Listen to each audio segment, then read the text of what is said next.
तो hello friends, चलिए हम बाकी के जो बचे हुए हमारे चैप्टर्स थे जो हम कंप्लीट करने वाले थे उसे कंप्लीट करते हैं। हम ऑलरेडी एक चैप्टर कंप्लीट कर रहे थे, पढ़ रहे थे rise of nationalism in Europe.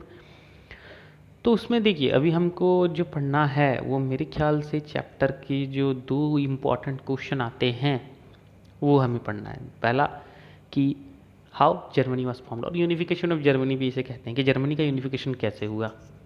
दूसरा है कि इटली का यूनिफिकेशन कैसे हुआ। ठीक है, ये तो काफ़ी मेजर क्वेश्चन हैं, एग्ज़ाम में आने के लगभग इसके 99% चांसेस होते ही हैं, 1% ऑब्वियसली कोई कह नहीं सकता। बट हम अभी देखेंगे कि आखिर जर्मनी को एज अ नेशन या उसको यूनिफाई कैसे किया गया, ठीक है ना, उसे जोड़ा कैसे गया, उसे अपने आप में एक देश कैसे बनाया गया। तो देखिए जैसे आप लोगों को सबको पता है कि जर्मनी में उस टाइम पे नेशनलिस्ट फीलिंग, वो तो खैर पूरे यूरोप में ही काफ़ी ज़्यादा फेमस चल रहे थे या थे उस टाइम पे, हम सब जानते हैं। हमने ऑब्वियसली इस चैप्टर में काफ़ी कुछ ऑलरेडी क्लियर किया हुआ है। Nationalist feelings were wide spread among middle class Germans. ठीक है, वो चाहते थे, they wanted to unite the different regions of German confederation into a nation state. Clear, हर चीज़ को अच्छे से जब समझ पाएंगे आप लोग, समझ जाएंगे हर चीज़ को, हर लाइन को अच्छे से, तो ऑटोमेटिकली ओवरऑल सारा चैप्टर जो है वो क्लियर हो जाएगा। तो लाइन बाय लाइन पढ़ना कहीं ना कहीं हिस्ट्री काफ़ी अच्छा होता है।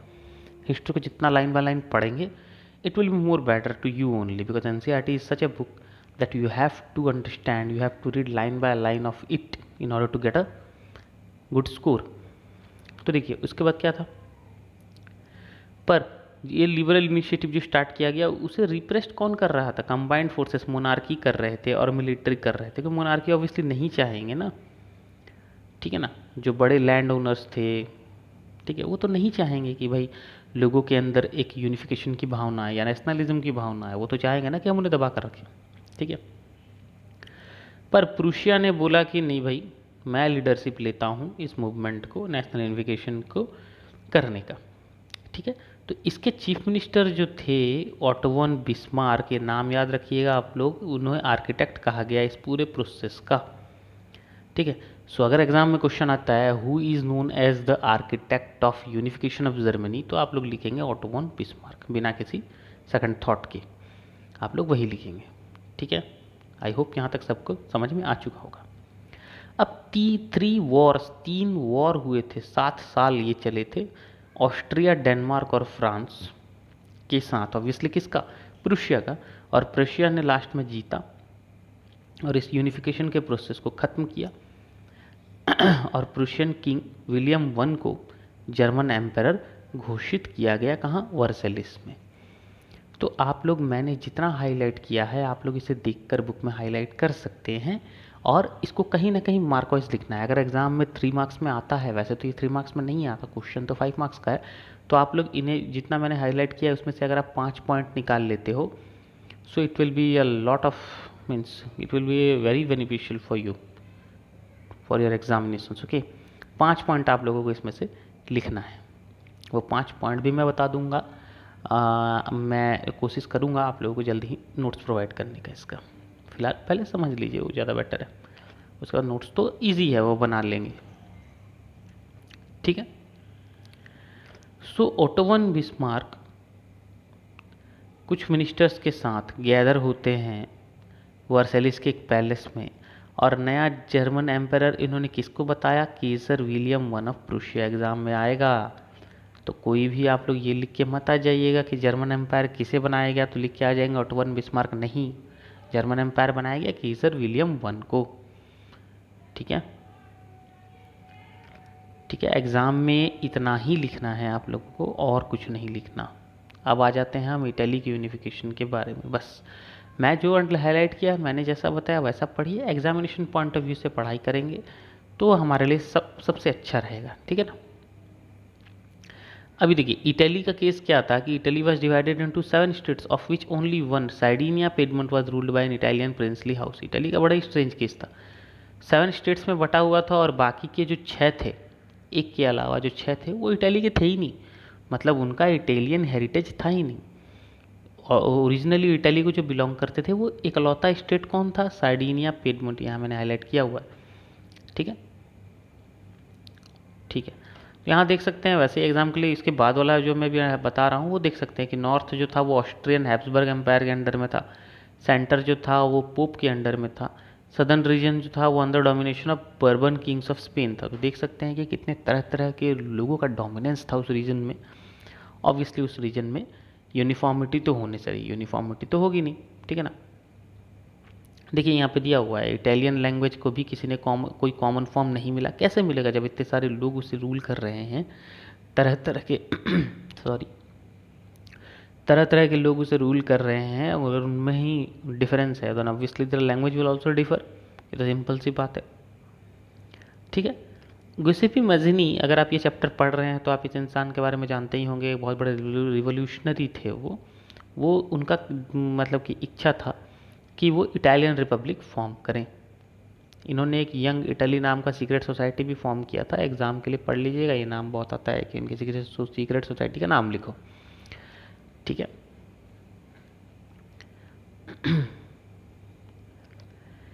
देखिए अब क्या हुआ ना कि सारे रिवोल्यूशनरी अपराइजिंग्स तो फेल हो रहे थे। सबको ये उम्मीद था कि भाई एकलौता जो स्टेट है सार्डिनिया पेडमोंट, यही तो इटली की लाज रखेगा ना, एकलौता यही इटालियन हेरिटेज है, इसी के अंदर इटालियन खून है। तो सबको यही उम्मीद था कि यही उनका लाज रखेगा। और इसके जो रूलर थे वो थे किंग विक्टर इमैनुअल टू, ये इसके रूलर थे। तो किंग विक्टर इमैनुअल टू पे सारी जिम्मेदारी जो है वो उन पे आ गई, ठीक है। In the eyes of ruling elites of this region, a unified Italy offered them the possibility of economic development and political dominance. Obviously ये सही बात है, अगर इटली यूनिफाई हो जाएगा तो इकोनॉमिक डेवलपमेंट तो होगा ही, पॉलिटिकल डोमिनेंस होगा। जो लोग इसे यूनिफाई करवाएंगे वो तो ऑब्वियसली हक से इटली पे डोमिनेट करेंगे ना, वो बोलेंगे भाई हमने तुम्हारे देश को यूनिफाई कराया है, देश पे तो हमारा हक बनता है। तो वो देश का भला इसलिए करना चाहते थे ताकि वो उसके बाद उस देश पे राज कर सकें। सभी का स्वार्थ होता है, देखिए सेल्फिशनेस सभी में होती ही है थोड़ी बहुत, ठीक है ना। तो इसलिए ये भी वही रीज़न था। अभी देखिए यहाँ पर इटली के यूनिफिकेशन को किसने लीड किया, नाम याद रखिएगा, चीफ मिनिस्टर कैवोर, इन्होंने लीड किया था, ठीक है। डिप्लोमेटिक अलायंस फ्रांस के साथ किया गया, कैवोर ने किया। Sardinia Piedmont succeeded in dividing the Austrian forces in 1859। तो कुछ डिप्लोमेटिक अलायंसेस किए गए फ्रांस के साथ, जिसकी वजह से ये इन्होंने ऑस्ट्रियन फोर्सेस को हराया, ठीक है। 1860 में ये मार्च करते हुए गए south Italy and kingdom of two Sicilies and succeeded in winning the support of the local peasants in order to drive you out the Spanish rulers. तो जितने भी हमारे रिवोल्यूशनरी थे, ठीक है, गिउसेपी गैरिबाल्डी के लीडरशिप में इन्होंने क्या किया, मार्च किया साउथ इटली की तरफ, और kingdom of two Sicilies and succeeded in winning the support of local peasants. एक चीज़ हमेशा ध्यान रखिएगा, पीजेंट्स जो होते हैं भले वो पैसे से कम हो बट वो नंबर्स में बहुत ज़्यादा थे, इसलिए हिस्ट्री में ज़्यादातर पीजेंट्स को खुश करने की बात कही जाती है, क्योंकि वो अगर खुश हो गए तो मैक्सिमम लोगों का सपोर्ट जो है वो आपको मिल जाता है। तो ऐसे ही रिवोल्यूशनरी लोगों ने भी किया और इन्होंने क्या किया, स्पेनिश लोगों को भी वहाँ से भगा दिया। तो जो वहाँ पे राजा थे हमारे, विक्टर इमैनुअल टू को किंग प्रोक्लेम किया गया ऑफ यूनाइटेड इटली।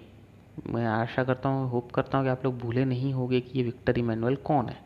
ये विक्टर इमैनुअल जो है ये यही किंग थे जो सार्डिनिया पेडमोंट पे राज करते थे। अब भाई वही इकलौते इटालियन किंग है, तो उन्हीं को ही एम्परर बनाया जाएगा ना। तो मन में कोई ऐसा कन्फ्यूज़न मत रखिएगा कि कहाँ से आए, ये क्या है, इनको क्यों बनाया गया, ऐसा नहीं है, ठीक है।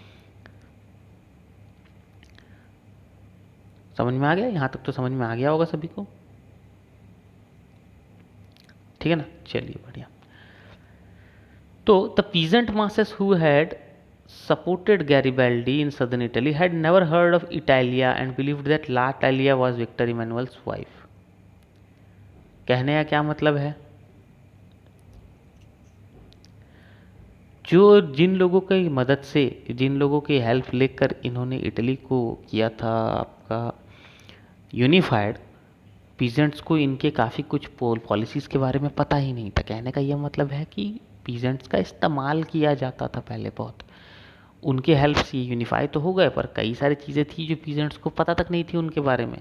समझ सकते हैं आप लोग, ठीक है ना, सिचुएशन कैसा होगा। तो ये देखिए, यूनिफिकेशन के पहले इटालियन स्टेट्स की क्या दशा थी, यूनिफिकेशन के पहले इटालियन स्टेट्स की क्या कंडीशन थी और यूनिफिकेशन के बाद क्या कंडीशन थी, आप लोग यहाँ देख सकते हैं। This is before unification, obviously this is after unification, and I hope it is quite clear that after unification obviously Italy was connected, get connected with other countries also, and obviously it was unified as we are seeing a complete country, but in left side we are seeing various states. Obviously a bigger country is divided into small states, तो वो clearly picture से visible है, बहुत ज़्यादा समझने की ज़रूरत नहीं है, ठीक है। यहाँ तक तो सब क्लियर ही है। तो हम आगे बढ़ते हैं और हम देखते हैं कि strange case of Britain, what was exactly the strange case of Britain. देखो, ब्रिटेन का एक ऐसा केस था ना कि कोई ब्रिटिश नेशन था ही नहीं।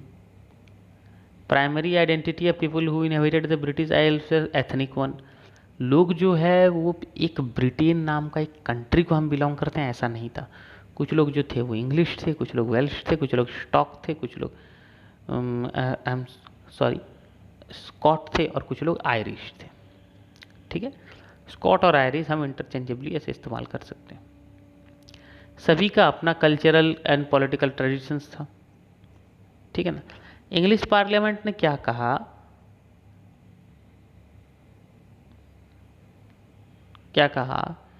मोनार्की जो चल रहा था 1688 में, उससे उसने क्या किया, पावर छीन लिया, ठीक है। समझ में आया, चलो बढ़िया। तो इससे क्या होगा, वो क्या करेगा फिर, जो हमारा जो ब्रिटेन है या इंग्लैंड है वो फिर क्या करेगा, वो ऑब्वियसली अपनी एरियाज़ को बढ़ाने की कोशिश करेगा ना। तो देखो, उसने एरियाज़ को बढ़ाने की कोशिश की और इंग्लैंड और स्कॉटलैंड के बीच एक एक्ट ऑफ यूनियन साइन किया गया 1717 में, और उन्होंने क्या फॉर्म किया, United kingdom of great Britain. मतलब इसमें कौन से दो चीज़ें आएंगी या दो कंट्रीज आएंगी, एक तो इंग्लैंड और दूसरा स्कॉटलैंड। समझ में आ गया, समझ में आया, क्लियर है, ठीक है।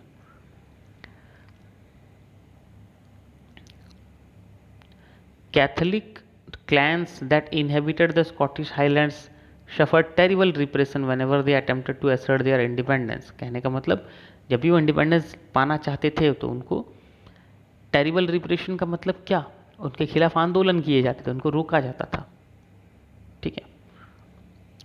ये आयरलैंड के साथ भी कुछ अलग नहीं हुआ, सेम चीज़ ही हुआ था, ठीक है। कैथोलिक और प्रोटेस्टेंट्स में इसमें ऑलरेडी डिविजन्स चल रहे थे, ठीक है। तो इंग्लिश को ये अच्छा लगा कि चलो भाई, दो लोग पहले से आपस में लड़ रहे हैं तो हमारे लिए तो बेटर है, ठीक है ना, उनके बीच और झगड़े को सुलझाना। इंग्लिश ने क्या किया कि प्रोटेस्टेंट को सपोर्ट किया, बोले कि तुम डोमिनेट करो भाई उस एरिया में, ठीक है। Ireland was forcibly incorporated into United Kingdom in 1801 में आयरलैंड को ज़बरदस्ती यूनाइटेड किंगडम के अंडर में ले लिया गया था, ठीक है। एक नए ब्रिटिश नेशन का उदय हुआ था, वो आया था, ठीक है। अब सिंबल याद कर लो भाई, एग्जाम के लिए इंपॉर्टेंट है, वो तो पढ़ना ही होगा। New symbol of we can say Britain का जो है वो ब्रिटिश फ्लैग है, obviously. National anthem God save our noble king and the English language were actively promoted. तो हमको पता है कि इंग्लिश लैंग्वेज एक्टिवली प्रमोटेड होगा, ठीक है। तो यहाँ तक सबने पढ़ा है और सभी को पता है। तो मैं कल कोशिश करता हूँ आप लोगों के लिए, मैं विजुअलाइजिंग द नेशन की क्लास लेकर आऊँ, ज़्यादा और नहीं है, 2-3 पेजेस ही हैं, हम इसको कंप्लीट कर लेंगे अच्छे से। और मैं होप करता हूँ कि आप लोग अच्छे से पढ़ोगे और आने वाली एग्ज़ाम्स में ज़रूर सक्सीड होगे। अगर आप मेरी वीडियोस को अच्छे से देख रहे हो तो surely you will do it, that much I am confident, ठीक है ना, तो मुझे कॉन्फिडेंट। तो चलिए, पढ़ते रहिए, बढ़ते रहिए, स्वस्थ रहिए, मस्त रहिए। Bye. See you all in my next video.